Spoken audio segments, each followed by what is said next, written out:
IG Punjab Amjad Javed Salimi की सरबराही में लाहौर में इजलास हुआ, जिसमें जुराइम की रोकने के लिए अहम फैसले किए गए। तफसीलात मलिक मुश्ताक की इस रिपोर्ट पे।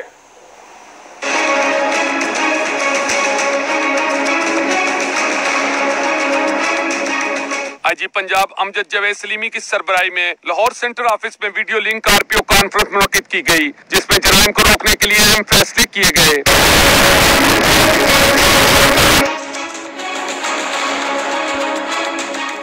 कॉन्फ्रेंस में इश्तिहारियों, अदालती मफरूरों, कार और मोटरसाइकिल चोरों, मनशियात फरोशों के खिलाफ भरपूर कार्रवाई का फैसला किया गया। अमजद जावेद सलीमी ने सूबे को महफूज बनाने के लिए क्राइम फाइटर अफसरों की हिकमत अमली भी तय कर ली।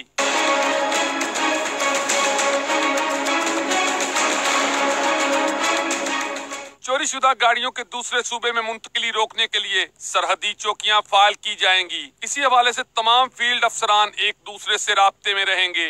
कॉन्फ्रेंस में नफरी की कमी पर काबू पाने के लिए गैर मुत्तलका और रिटायर्ड अफसरों से नफरी वापस लेने का फैसला भी किया गया। जराइम का जायजा लेने के लिए हर महीने कॉन्फ्रेंस का इनेकाद किया जाएगा।